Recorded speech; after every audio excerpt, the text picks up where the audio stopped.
La península ibérica ha estado habitada desde la prehistoria hasta hoy, con una continuidad histórica. Aunque son bien estudiadas épocas como Al-Ándalus o las exploraciones del Nuevo Mundo, se ha prestado menos atención a la Edad del Hierro, periodo que se ve transformado con la llegada de Roma y la formación de Hispania. El interés por Roma siempre opacó el estudio de la arqueología íbera. Los íberos e íberas, un grupo heterogéneo con elementos comunes, habitaron desde el sudeste de la península hasta el sur de Francia, desde el siglo VI a.C.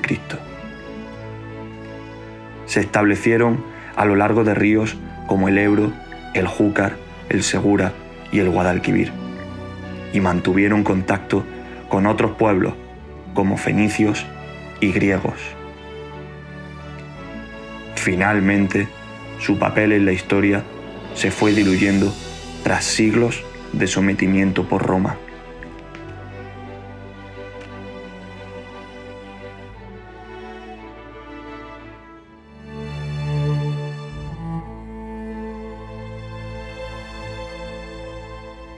Para comprender mejor los Ópida iberos, hemos venido hasta el Museo Íbero de Jaén, donde nos espera Concepción Choclán, directora del museo y directora del enclave arqueológico de Puente Tabla, para poder hablar con ella.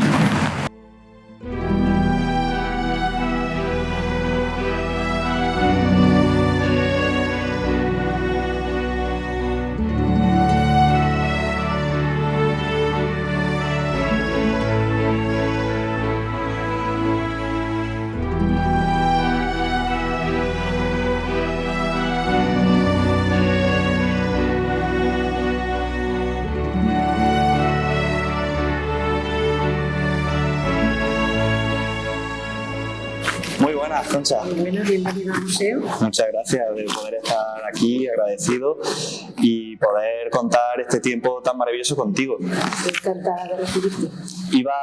Queríamos preguntar cómo es la experiencia desde la dirección de un enclave arqueológico como lo es Puente Tabla. Bueno, la experiencia es un trabajo apasionante. Ten en cuenta que es una responsabilidad enorme poder tener la posibilidad de darle una visibilidad y tener la responsabilidad también de conservarlo de forma adecuada para el público, pero sobre todo para que permanezca dentro del patrimonio cultural de nuestra tierra, de Jaén. Nosotros lo hacemos desde el museo, que tenemos la responsabilidad también del entorno de Puente Tabla, y procuramos siempre que haya una dinámica en la que ambas instituciones se trabajen en paralelo, pero siempre confluyendo en que al final todos los visitantes del museo vayan a Puente Tabla y que los visitantes de Puente Tabla vengan también al museo, porque yo creo que al ser el museo una cosa monográfica y temática sobre los íberos, debe ser un complemento fantástico para entender por una parte el sitio propiamente dicho y por otra parte la cultura ibérica. Por lo tanto, es una experiencia compleja pero extraordinariamente positiva y muy agradable. Una sinergia que se autoalimentan desde el Museo Íbero hasta el Oppidum de Puente Tabla, ¿no? Sí, de hecho, desde mi punto de vista no debería haber una diferencia entre ambos, no deberían ser dos instituciones sino una sola. Pero en cualquier caso, entre una y otra siempre debe haber una unidad de acción, porque todo lo que se haga en Puente Tabla va a repercutir aquí. Nosotros estamos siempre pendientes de las investigaciones que se realizan tanto en Puente Tabla como en Castellar, como en Iliturgi, como en cualquier otro sitio ibérico, porque como museo tenemos la responsabilidad de tener siempre actualizada la información sobre la investigación que se realiza. Por lo tanto, el punto de partida, Puente Tabla, como ciudad ibérica, quizá la mejor conservada de las ciudades íberas, para nosotros es fundamental que tengamos siempre una constante referencia en Puente Tabla para nuestras exposiciones y para nuestra futura exposición permanente. El Oppidum Íbero de Puente Tabla es bien de interés cultural desde el año 2007. ¿Cómo influye eso desde el punto de vista de la protección y la gestión del enclave? Bueno, lo que hace es incrementar la responsabilidad que nosotros tenemos sobre él, porque es un reconocimiento explícito del valor cultural que tiene Puente Tabla. Pero a la hora de la gestión diaria no influye, porque para nosotros es exactamente igual de importante que hubiera sido o no declarado previamente bien de interés cultural. De hecho, no se declaró hasta el 2007, como dice, pero nosotros desde la Delegación de Cultura en su momento, ahora más directamente desde el museo, pero también desde la delegación, que es precisamente la responsable última del tema, se lleva trabajando desde hace ya más de 30 años. O sea que no es que sea una cosa que influya especialmente, lo que sí provoca es una mayor responsabilidad, porque eso al mismo tiempo te obliga a constantemente plantearte qué es lo que quieres hacer en el yacimiento para mejorar su conservación y por supuesto la investigación, pero sobre todo la presencia del público, sin que interfiera ni dañe la conservación de los sitios. Eso pues ha llevado a hacer una gran cantidad de proyectos. Ahora mismo, como conoceréis bien, desde la universidad se está haciendo un proyecto de investigación, porque ya el que había originalmente finalizó su proceso. Ahora hay otro funcionando, que lo lleva Carmen Rueda, pero además de ese proyecto nosotros seguimos trabajando en la restauración y en la consolidación de los distintos espacios que tiene el yacimiento. Ya te digo, no es que haya cambiado desde el punto de vista de la gestión el que se haya declarado no BIC. Para nosotros el mismo interés tiene si está o no declarado, pero sí que nos influye a la hora de abordar la responsabilidad que tenemos en su conservación, porque es una responsabilidad importante para que se mantenga lo mejor posible hasta el futuro. Concha, desde el punto de vista de la difusión, ¿qué estrategias lleváis a cabo para acercar lo máximo posible el Oppidum a la población de Jaén? Bien, eso llevamos distintas estrategias. Por una parte, estamos trabajando mucho a través de las redes, porque hay una parte importante de nuestro público potencial, especialmente más joven, que maneja más las redes, que es la mejor manera de acercarse a este público. Ese acercamiento lo intentamos hacer a través de la notificación de las distintas actividades que realizamos, pero también introduciendo pequeños vídeos y pequeñas píldoras, que se suele decir, informativas, sobre los trabajos de investigación que se llevan a cabo muchas veces en la universidad o en los trabajos de restauración que nosotros hacemos. Procuramos también dar información de elementos patrimoniales que sean o no de Puente Tablas, pero de otros lugares sí tengan influencia en el patrimonio ibérico y en Puente Tablas. Eso por una parte, en la parte informativa. Por otra parte, estamos realizando una labor compleja, porque resulta muy difícil atraer al público por mucho que lo intentamos, que es a través de actividades en el sitio, actividades realizadas allí en Puente Tablas. Hemos hecho una gran cantidad de talleres, hemos hecho trabajo de conferencias in situ, por decirlo de alguna forma, porque una visita especializada son conferencias in situ que nos cuesta mucho trabajo conseguir que la gente las vea, porque tenemos muchas dificultades para transmitir a la población todas esas tareas que nosotros realizamos, pero seguimos insistiendo. Pero una cosa sí tenemos muy clara: en todos los talleres, visitas especializadas, conciertos, visitas teatralizadas, que realizamos bastante, el objetivo siempre va a ser que a través de esa actividad se conozca mucho mejor el patrimonio ibérico. O sea, que no intentamos ser un espacio estrictamente lúdico. Hay una corriente muy últimamente entre los museos y espacios culturales en que se trata de realizar muchas actividades lúdicas para atraer un público. Nosotros lo que intentamos, por supuesto nos encanta ese tema, pero procuramos que todas las actividades que realizamos siempre tengan una relación muy directa con el trabajo arqueológico que se ha realizado, porque no creemos que debamos meternos en otros temas que son al margen de la cultura ibérica. Seguimos insistiendo en ello.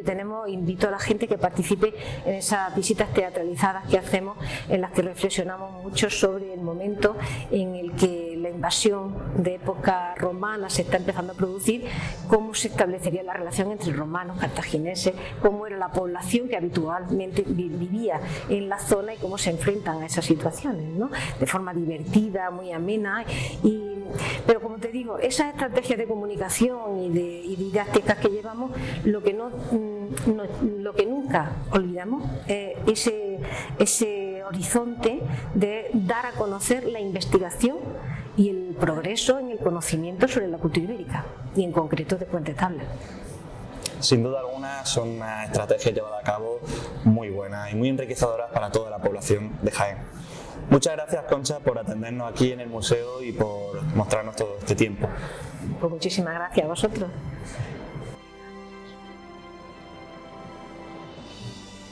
Tras la primera parada en el Museo Ibero, vamos directamente al Oppidum de Puente Tabla para hablar con los arqueólogos y arqueólogas que han llevado a cabo las excavaciones durante estos últimos años.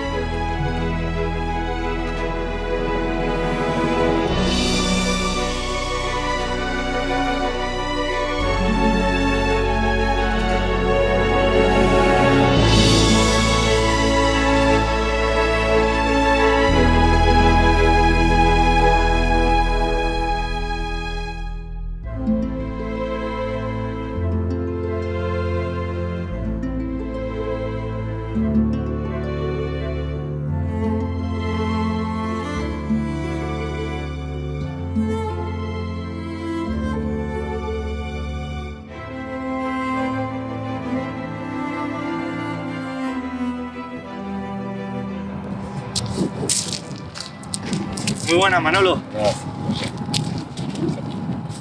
Bajábamos por aquí y bajábamos maravillados por la imponencia de la muralla.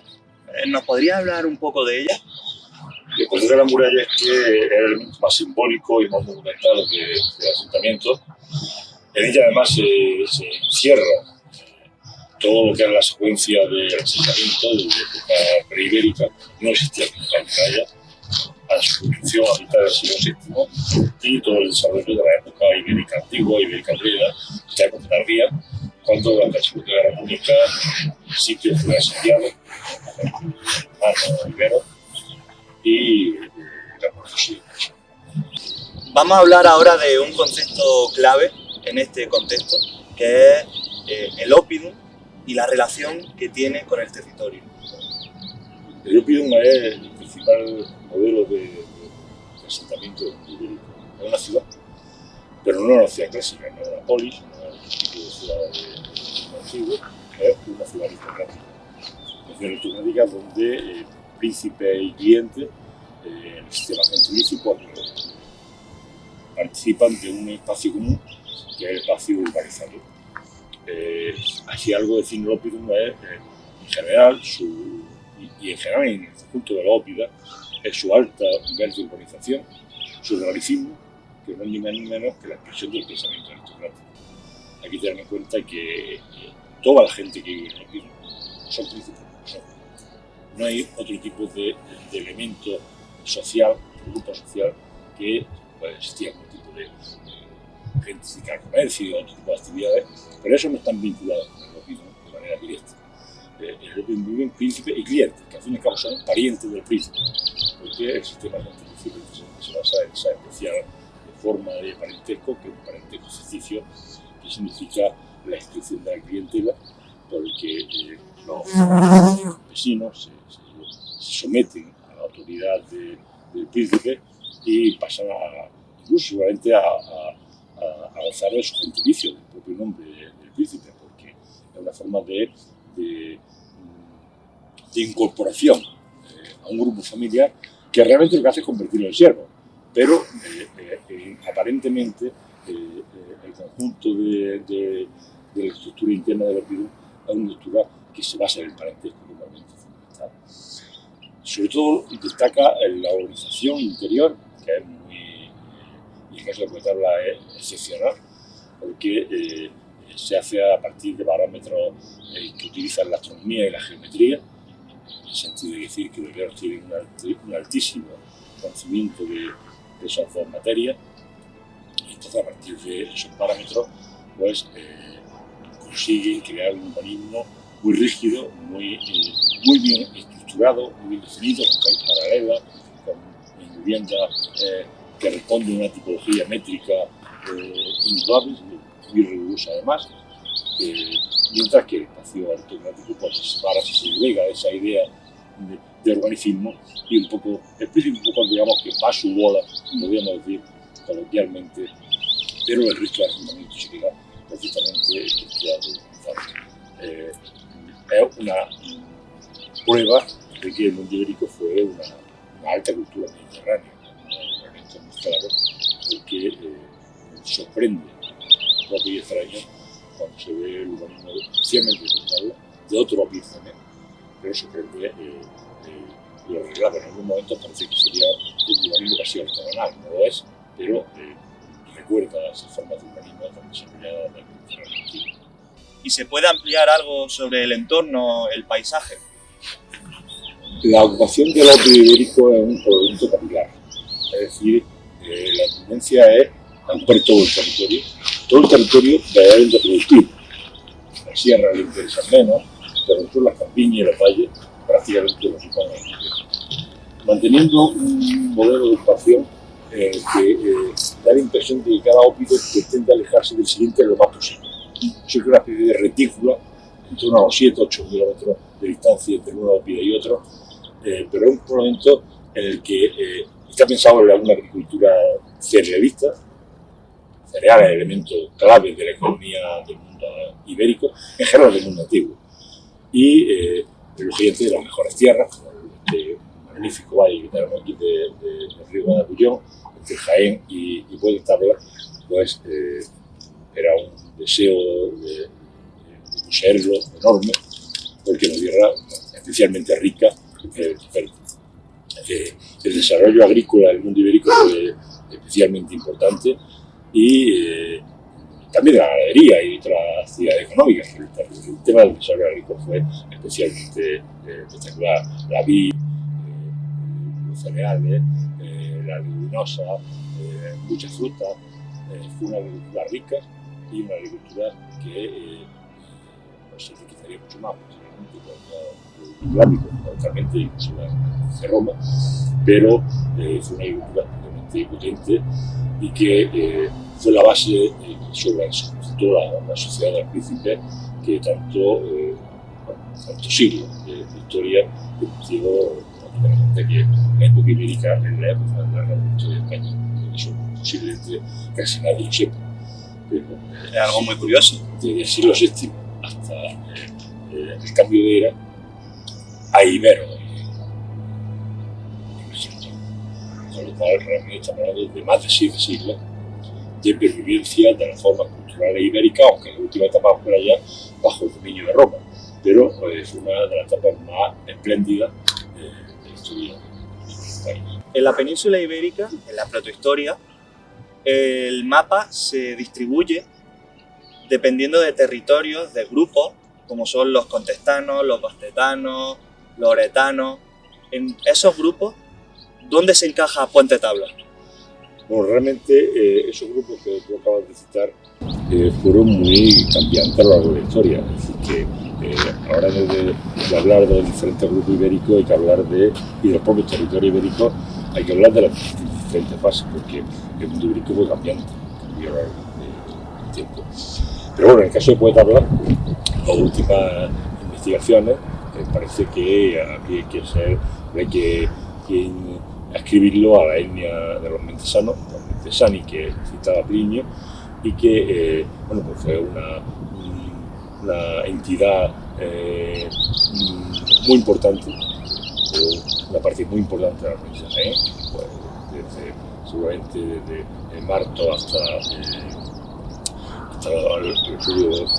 ya muy cerca de Cástulo, y que fue una etnia especialmente potente y potable.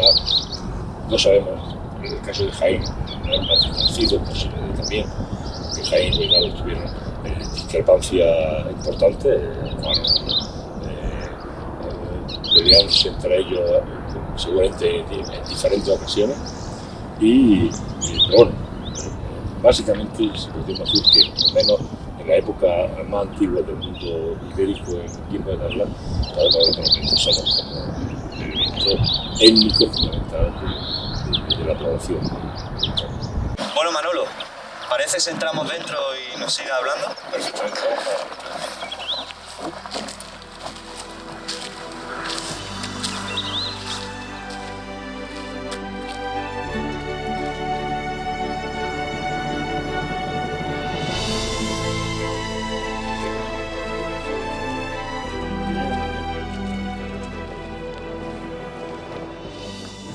encontramos ahora, Manolo, en la Puerta del Sol, al lado del santuario. ¿Nos podría hablar de la importancia que tiene toda esta zona dentro del Oppidum?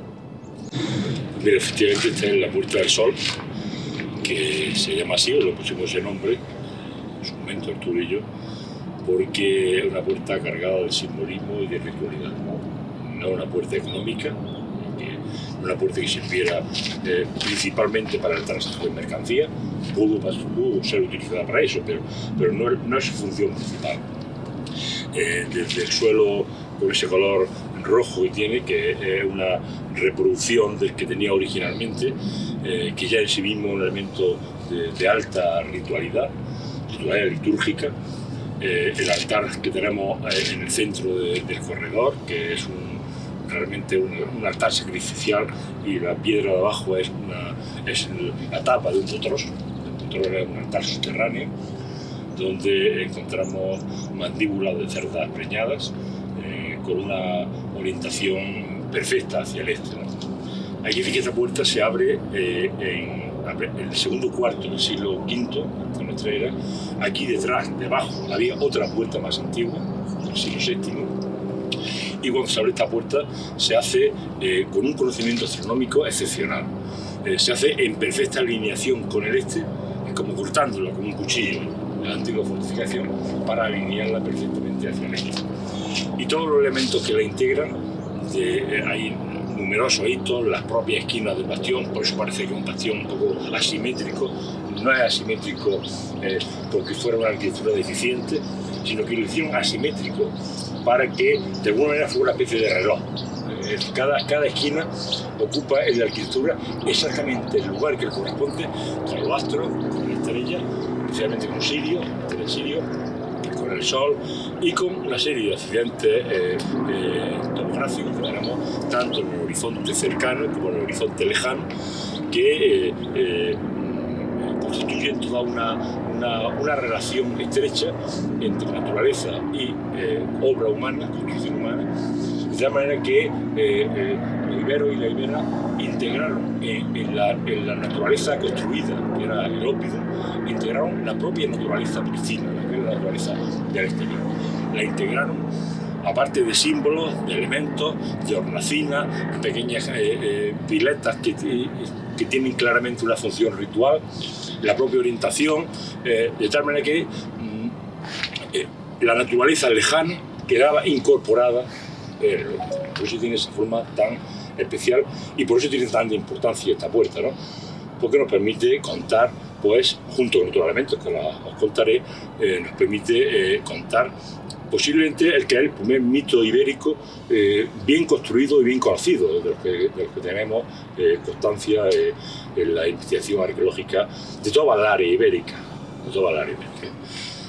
Además, una vez que se traspasa a lo que es este corredor, los 14 metros de corredor que tiene la puerta, nos encontramos este edificio que vemos aquí a la derecha, que es un edificio especialmente relevante.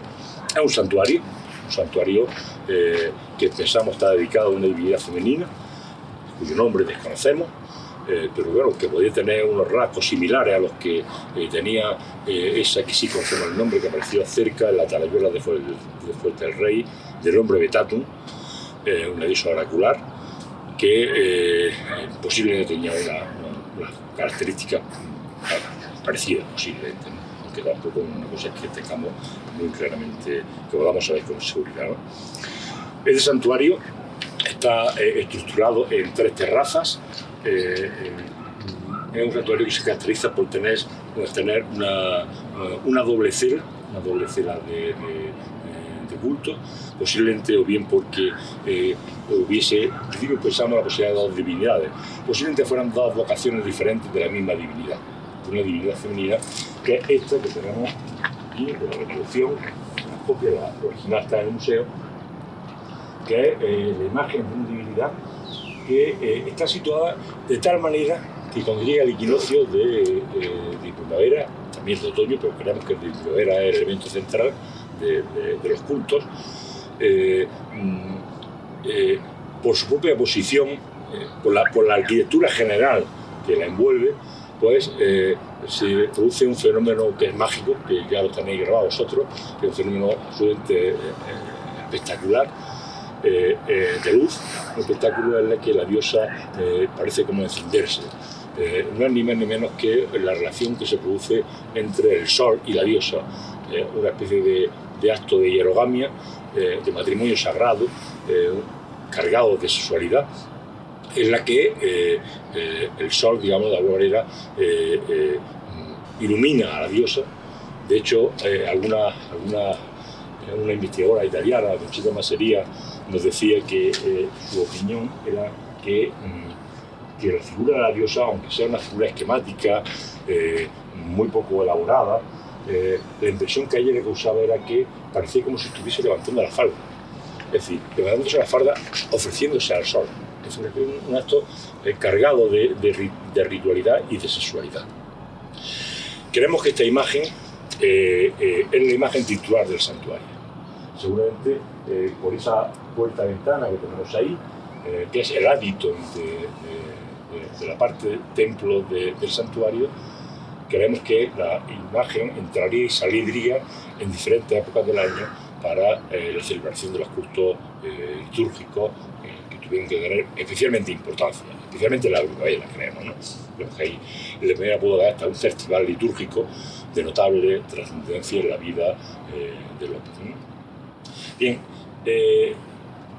el resto del espacio del santuario, pues hay también hay múltiples elementos de ritualidad, hay piletas de libaciones, hay altares, un altar taurodérmico, hay 4 cuevas realmente, 3 cuevas al principio y una al fondo, que claramente también tienen que tener una función o relación con ritos oraculares.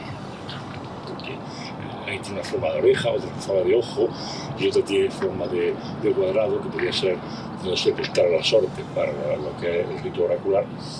Incluso al final tiene otra tercera terraza que tiene un origen más antiguo, que esa terraza, porque seguramente previo a la construcción de este santuario hubo otro centro de culto, no sabemos exactamente de qué envergadura, seguramente desde el siglo VI, en el que ya anuncia el inicio de la ritualidad que tiene este espacio a lo largo de toda la historia de la ocupación. Pero además hay otra serie de circunstancias, de otra serie de hallazgos que cobran una relevancia muy particular en relación con la diosa y la relación con esta estructura mítica que yo acabo de contarte.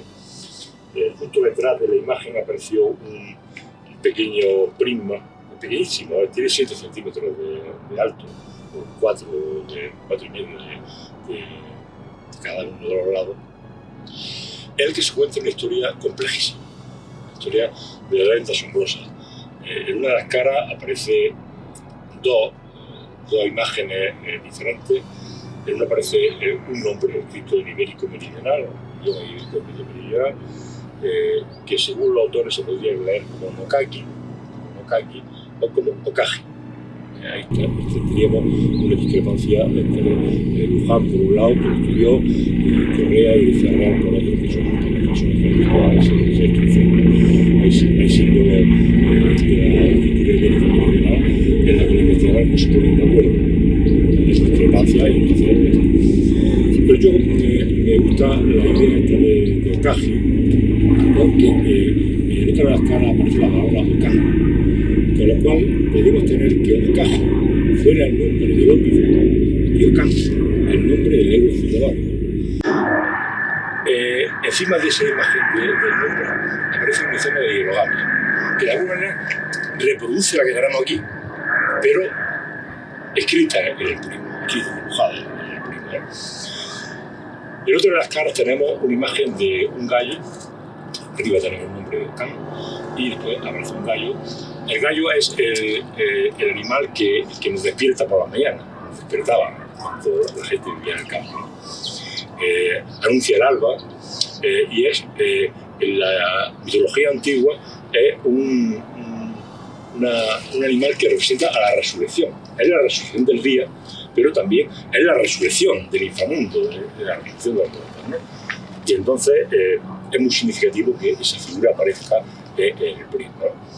Y la tercera, que es el elemento central, el elemento más simbólico, aparece entre una especie de palmas, que también son una representación de la resurrección. Aparece la imagen de un héroe con atributos y gestos de héroe, de héroe ibérico, que parece emerger, salir de una línea quebrada que, si lo miramos con el horizonte, es el mismo horizonte. Es decir, han plasmado en ese prisma la línea del horizonte. Allí tenemos, sería el Cerro del Trono, en primer lugar, tenemos allí Almadén, tenemos el Morrón, tenemos el Cerro Tanganero y tenemos el Cerro Artesilla. Son los que definen el paisaje del fondo. Esto de aquí sería la serrazuela de Pecalajar. Bien, pues, entre los cerros Artesilla y Tanganero, que es donde en el prisma aparece que emerge nuestro héroe, es donde se produce el solsticio de invierno. El día del solsticio de invierno, ese día la luz del sol se alinea, golpea una serie de puntos de la primera luz, la luz del alba, golpea una serie de puntos de la puerta y al estar representado aquí lo que creemos que es el momento del ejército del héroe. El héroe, la anabasi del héroe. El héroe ya ha cumplido todo un recorrido heroico, ha descendido al infierno, seguramente en el Almadén, para realizar algún tipo de acción heroica que desconocemos cuál sería su significado.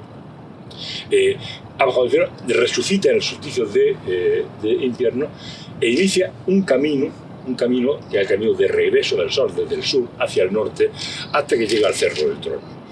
El momento que llega al Cerro del Trono es cuando se produce el 15 de primavera, es cuando se produce la hierogamia con los dioses. Es decir, ese recorrido que une pues, catábasis del héroe, anabasi, apoteosis del héroe y hierogamia, son contenidos que están en una buena parte de los mitos del mundo antiguo.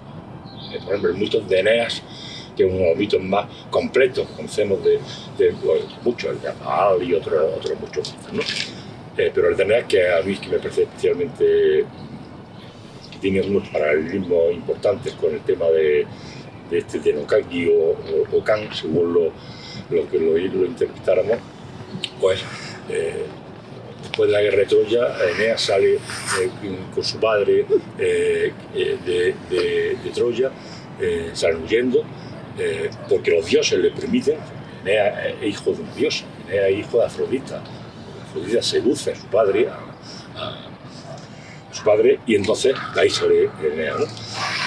Y tiene todo un viaje con peripecias, con luchas, con monstruos, con arpías, hasta que muy cerca de Cumas, ya en Italia, defiende a los infiernos con la ayuda de la divinidad. Los dioses lo protegen en la bajada al infierno. De hecho, es conducido por Sibila hasta el interior de las profundidades, donde tiene una reunión, una entrevista con su padre, que había muerto poco antes, donde te le cuenta el futuro, lo que va a ser su futuro, y donde le cuenta que va a ser el padre de los fundadores de Roma, una gran ciudad. Eneas resucita, vuelve a la vida, a la base del héroe, y después ya muere en una batalla con los rútulos cerca de Roma. Pero no muere relativamente, porque es una mitología, lógicamente. Muere en el sentido de que desaparece su cuerpo, pero la mitología posterior lo va a convertir en una persona que ha ascendido al Olimpo de los dioses. Y ha ascendido porque su madre, Afrodita, lo ha llevado en presencia del cielo. No solamente eso, sino es que además Eneas tuvo una importancia trascendental en los siglos posteriores, ¿no? Julio César se consideraba heredero de Eneas. Augusto era descendiente de Eneas, se consideraba. Es que hay toda una. Porque la importancia del lugar es muy importante, es muy trascendental. Y todos tienen una estructura mítica bastante similar. creemos que aquí la hemos encontrado, y la hemos encontrado no solamente por los restos arqueológicos, llamémosle tradicionales, no solamente porque hemos tenido la suerte de tener una escultura diosa, un prisma donde se nos cuenta ese mito, sino porque hemos analizado lo que es la arquitectura de la puerta, la arquitectura del santuario, el paisaje lejano, y todos los elementos confluyen en contarnos una única, en realidad mítica, que seguramente fue excepcionalmente rica y de una potencia extraordinaria, pero seguramente fue un elemento trascendental en la vida cotidiana de la gente, del hombre y mujeres de Cuenca. Muchas gracias por tu tiempo y por tenernos y explicarnos todo esto acerca de la ritualidad y las murallas y sobre todo las experiencias con las primeras campañas de excavación. Muy bien, pues muchas gracias a vosotros y espero que vaya bien. Muchas gracias. Nos vemos muchas veces. Venga, hasta luego. Después de esta charla con Manolo, nos vamos a hablar con Carmen Rueda.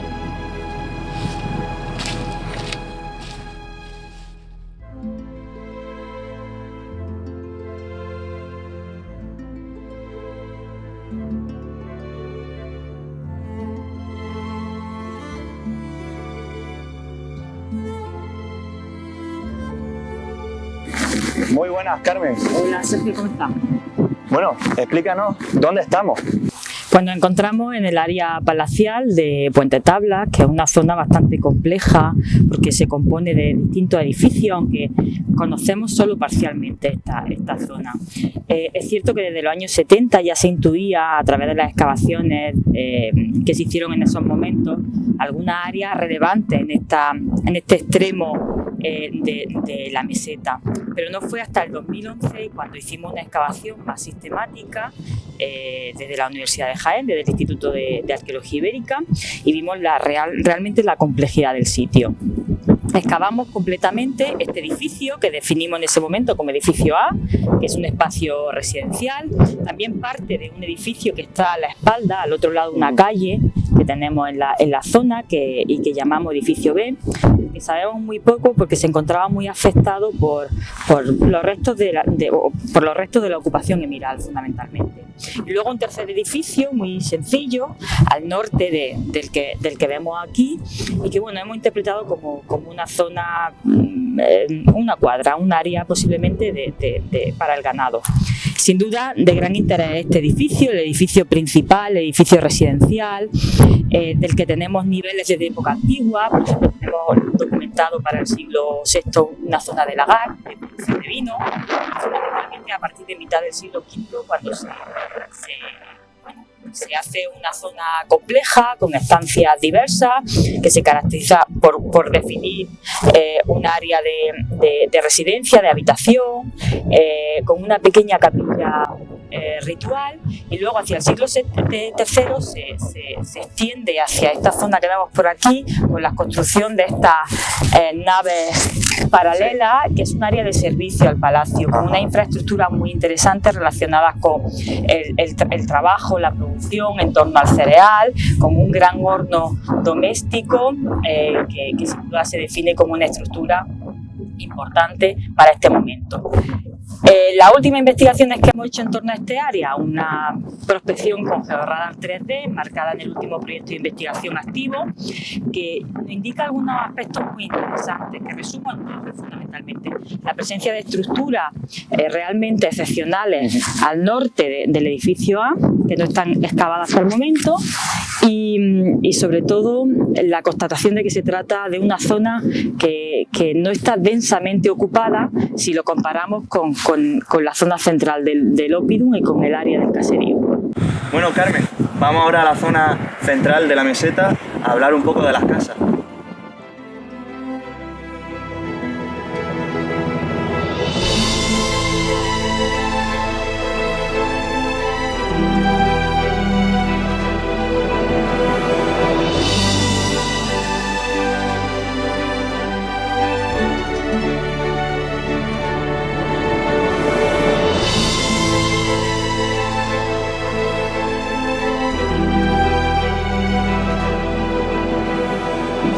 Carmen, nos encontramos ahora en la zona central de la meseta, donde están ubicadas la gran parte de manzanas de casa. Cuéntanos un poco cómo eran las familias que vivían allí y su día a día en su vida. Bueno, efectivamente nos encontramos en una zona principal, central, para poder aproximarnos a lo que es la vida de un asentamiento ibérico como este, fundamentalmente para los siglos V hasta el III, que es de los que tenemos más información. Es muy importante centrar, y la pregunta me parece muy oportuna, porque a veces hemos olvidado en la investigación y sobre todo en los discursos de divulgación y de transferencia social, centrarnos en aspectos que son fundamentales, como son las actividades diarias que tienen que ver con la subsistencia del grupo, ¿no? Sin duda hay unas nuevas líneas de investigación y de trabajo que se vinculan mucho a la arqueología feminista y que ponen en el centro de la investigación este tipo de actividades. Son fundamentales para aproximarnos y conocer la vida de las comunidades del pasado. Puente Tabla es un espacio de referencia fundamental para hablar de esto. Las casas, cómo se organizan, cómo se distribuyen, las estructuras vinculadas a las mismas, las infraestructuras domésticas, la tecnología domésticas también nos permiten hablar, bueno, de tecnologías o de actividades de cuidado y de las llamadas actividades de mantenimiento. Tenemos, en el caso de Puente Tabla, el ejemplo de una sociedad sustentada en un importante trabajo agrícola, con el cereal, fundamentalmente cebada y trigo en el centro, también con las leguminosas, con algunos cultivos importantísimos que encontramos en el registro arqueológico de las excavaciones realizadas. Y eso nos permite profundizar, por ejemplo, en aspectos del día a día como son la producción, la comida, que nos podemos aproximar a ese tipo de procesos. Y es muy importante en ese sentido algunas de las investigaciones que estamos realizando en el momento centradas en las infraestructuras domésticas, por ejemplo en los hornos. Claro. ¿Qué tipo de hornos? ¿Cómo se organizan dentro de las casas? Si también tenemos hornos en espacios comunitarios, como el que hemos encontrado recientemente y que nos permiten hablar de transformaciones sociales. Sin duda, cuando pensemos en un oppidum como el de Puente Tabla, tenemos que entenderlo como un oppidum lleno de vida, con múltiples actividades que se realizan en espacios que se comparten y en el que toda la comunidad está implicada. Sin duda son líneas de trabajo con mucha potencialidad futura y en el futuro esperamos desde Puente Tabla poder explicar un poquito más precisamente estos aspectos. Y en base a la puesta en valor que se hace del sitio, ¿por qué se ha tomado la decisión de conservar la fase del siglo V o IV? Bueno, es una decisión consensuada, que no parte de un capricho, parte realmente de un análisis exhaustivo de la realidad arqueológica de este sitio.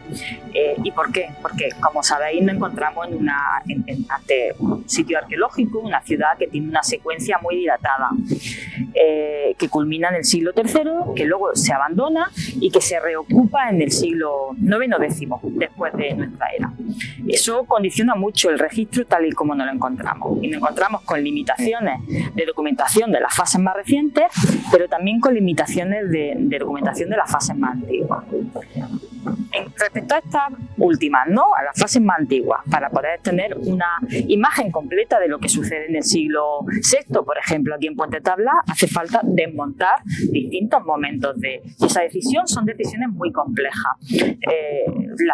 Puedes plantear esa fase de manera puntual, con sondeo orientado a resolver preguntas concretas, pero desmontar toda una secuencia histórica de un sitio es una decisión imposible de abordar, ¿no? Y con respecto a las fases más recientes, por ejemplo, el siglo III, que es una fase que en ocasiones puntualmente se conserva bien, y cuando se ha conservado bien se incorpora la puesta en valor. El caso de la Casa 7 es el caso del horno comunitario del siglo III que hemos acabado recientemente, que ya están integrados en la puesta en valor, pero lo normal es que nos encontramos con una fase muy afectada por la ocupación emiral. Y eso nos pasa, por ejemplo, en las últimas excavaciones que hemos desarrollado en el invierno pasado, que además vosotros habéis participado activamente. Sabéis que nos encontrábamos con una situación importante de destrucción, degeneración y alteración de los niveles del tercero por la ocupación emiral, la presencia de grandes estructuras de hábitat, de fosas emirales que te rompen y te afectan a esa fase, con lo cual también no puedes dar una imagen completa de lo que puede ser una ocupación de un área amplia. Sin duda, para el siglo V, mitad del siglo V hasta mitad del siglo IV, nos encontramos con un estado de conservación aceptable para intentar hacer un discurso coherente y que la sociedad lo entienda, porque es muy difícil a veces intentar sintetizar tantas fases de ocupación en un discurso o en una narración coherente para personas que no tienen por qué conocer de manera precisa la historia de este sitio. Entonces, es una decisión en definitiva que surge de una reflexión precisa y exhaustiva en base al registro arqueológico tal y como nos lo encontramos. Carmen, ¿nos podría hacer un pequeño resumen de la ocupación histórica y las fases de uso del Oppidum de Puente Tabla? Sí, claro.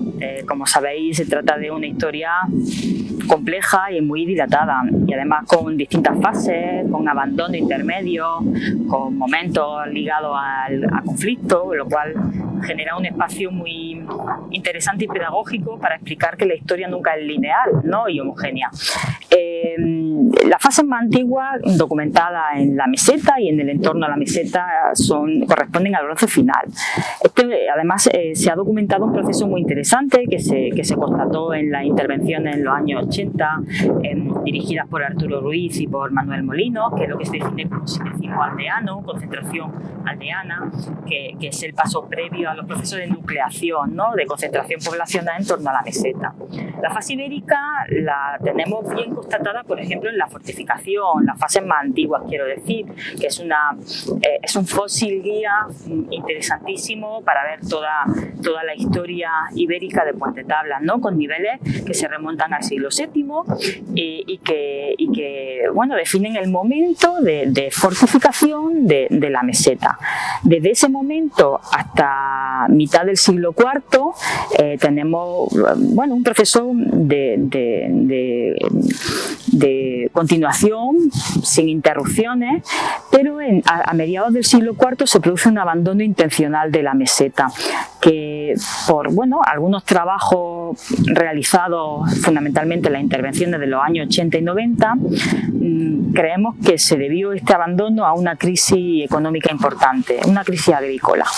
Se abandona la meseta y no se reocupa hasta la mitad del siglo III aproximadamente, primera mitad del siglo III, en el que se reocupan algunas zonas ya del siglo que existían en el siglo IV, se amplían otras, hay reestructuración importante, y esta ocupación ibérica pervive hasta finales del siglo III, hasta el momento que nos lleva al gran conflicto que fue la Segunda Guerra Púnica, puesto que nos encontramos con el registro y la documentación de un ataque a este Oppidum en la puerta norte, un ataque agotado ya en un momento posiblemente final del conflicto, pero suficiente para que se fuerce un abandono intencional de la meseta.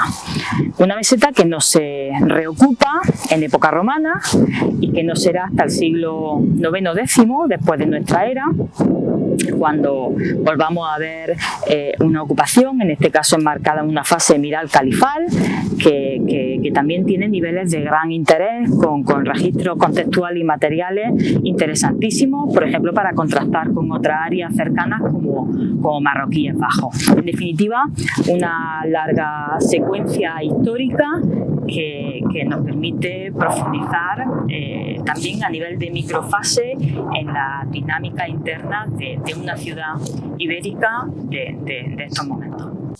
Carmen, las excavaciones de Puente Tabla se enmarcan en un nuevo proyecto de investigación. ¿Cuáles son los objetivos que tenéis los arqueólogos y arqueólogas que tenéis aquí y cuál es el futuro de esta investigación? Bueno, efectivamente tenemos un nuevo proyecto, porque la historia de la investigación en Puente Tabla, como sabéis vosotros bien, son muy largas y han pasado por distintas etapas, pero ahora nos encontramos en un punto muy interesante que va de la mano de un proyecto general de investigación que financia la Consejería de Cultura y Deporte de la Junta de Andalucía y que tiene como objetivo volver con nuevas miradas y sobre todo intentar ampliar espacios de investigación en Puente Tabla. Se centra fundamentalmente en varios ejes. Fundamentalmente voy a citar dos, aunque hay otro eje complementario, que es en indagar nuevos espacios y áreas en la zona del caserío, no solo revisar algunos contextos antiguos, sino ampliar e investigar y trabajar nuevas unidades domésticas con las metodologías actuales y con nuevas preguntas históricas. Y otro de los ejes importantes era, que lo hemos cubierto ya en el momento en el que estamos, era investigar y terminar de trabajar la tercera terraza del santuario de la Puerta del Sol, que se quedó inacabada en las excavaciones que se desarrollaron desde 2011-2012 y que hemos concluido con una excavación muy interesante en la que hemos documentado el inicio, el arranque, la fundación realmente del santuario para los siglos, mitad del siglo VI hasta mitad del siglo V. Entonces, bueno, sin duda nos encontramos en un momento interesantísimo de la investigación en Puente Tabla y confirma lo que siempre hemos sabido, y es que es un espacio arqueológico con una potencialidad enorme en el que se irán incorporando nuevas generaciones con nuevas preguntas históricas y nuevas líneas de investigación, y esperemos que sea un proyecto que se consolide y que tenga futuro a través de ayudas importantes que vengan de distintas administraciones. Sin duda, la Junta de Andalucía, este es un enclave que es titularidad autonómica, ha apostado por favorecer las investigaciones y potenciar la investigación en su sitio arqueológico, y para ello es fundamental también todas las sinergias que se generan entre la propia Universidad de Jaén y el Museo Ibero, porque sin duda nos encontramos un espacio de relación muy interesante y muy positivo para todas las instituciones implicadas. Carmen, muchísimas gracias por atendernos y por tu tiempo. Nada, gracias a vosotros por la iniciativa, y encantada de acompañaros esta mañana de invierno casi. Tan soleada. El Oppidum Ibero de Puente Tabla no deja de sorprendernos como visitantes. Hablamos de un sitio arqueológico que ha tenido una larga ocupación en el tiempo, especialmente en la protohistoria, en los siglos 7 y 3 antes de nuestra era, además de tener una fase emiral. Nos ha impresionado su urbanismo, organizado en torno a manzanas de casa, en las que vivían los núcleos familiares. Cada familia con una historia que contar, que se ve reflejado en el registro arqueológico. Un registro que en su conjunto nos cuenta la vida de los habitantes de Puente Tabla. Muy cerca de esta gente, y a la vez muy lejos, encontramos el área palacial. Las excavaciones en el santuario y en la Puerta del Sol han demostrado que el Oppidum tuvo una historia de fundación ligada al culto de un héroe y una diosa. Así podemos apreciar la sensibilidad religiosa y sacra que tenían los habitantes de esta ciudad. A lo largo de esta visita hemos podido analizar desde varias perspectivas cómo son la gestión, la investigación y la difusión de este enclave arqueológico. Las excavaciones avanzan con ritmo, pero como suele pasar en la ciencia, cuando aparece una respuesta, surge otra pregunta.